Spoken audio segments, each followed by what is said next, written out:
আপনারা সবাই জানেন যে দীর্ঘ 17 বছর ওই স্বৈরাচারের বিরুদ্ধে আমার মতো হাজারো নেতাকর্মীরা, লক্ষ লক্ষ নেতাকর্মীরা রাজপথে নেমে আন্দোলন করেছে, সংগ্রাম করেছে।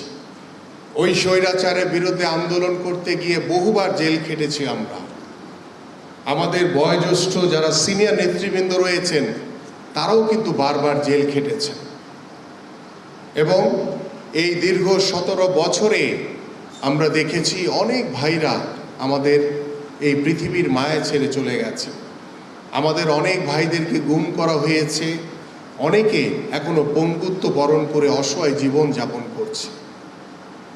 এবং এই দীর্ঘ 17 বছরের যে স্বৈরাচারের বিরুদ্ধে বাংলাদেশ জাতীয়তাবাদী দল বিএনপির যে সুদৃঢ় একটি অবস্থান ছিল, সেটি আপনারা সকলেই অবগত রয়েছেন, এদেশের সাধারণ মানুষ অবগত রয়েছে। আমরা অনেক আন্দোলনে গিয়েছি, অনেক সংগ্রামে গিয়েছি। আমাদের উপরে যেভাবে গুলি করেছে, যেভাবে লাঠিচার্জ করেছে, যেভাবে টিয়ার সেল বেড়েছে, সেটা আপনাদের চোখের সামনে দৃশ্যমান রয়েছে। এবং এই দীর্ঘ 17 বছরের আন্দোলনের সফলতাই কিন্তু হচ্ছে জুলাইয়ের এই গণ-অভ্যুত্থান।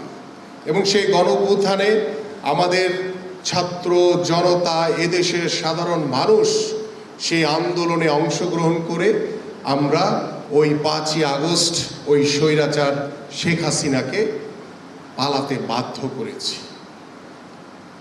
আজকে আমি যখন 19শে জুলাই এবং যখন আমাদের এই কোটা আন্দোলন আমাদের ছাত্রদের মাঝে, আমাদের তরুণ সমাজের মাঝে, এবং যখন আমরা বাংলাদেশ জাতীয়তাবাদী দল, আমাদের তৎকালীন ভারপ্রাপ্ত চেয়ারম্যান, বর্তমান আমাদের মাননীয় প্রধানমন্ত্রী জনাব তারেক রহমান, আমরা যখন মহানগর বিএনপি সহ আমাদের যারা অঙ্গ সংগঠন রয়েছে আমাদেরকে নির্দেশনা দিয়েছে যে আমাদের ওই ছাত্রদের যে দাবি সেটা শতভাগ যৌক্তিক, সেই যৌক্তিক দাবিকে আমরা যাতে অভিভাবকের মতো ওই ছাত্রদের পাশে থেকে তাদেরকে সার্বক্ষণিকভাবে সহযোগিতা করি, সেই নির্দেশনা কিন্তু প্রথম দিন থেকেই আমাদেরকে দিয়েছিলেন আমাদের মাননীয় প্রধানমন্ত্রী।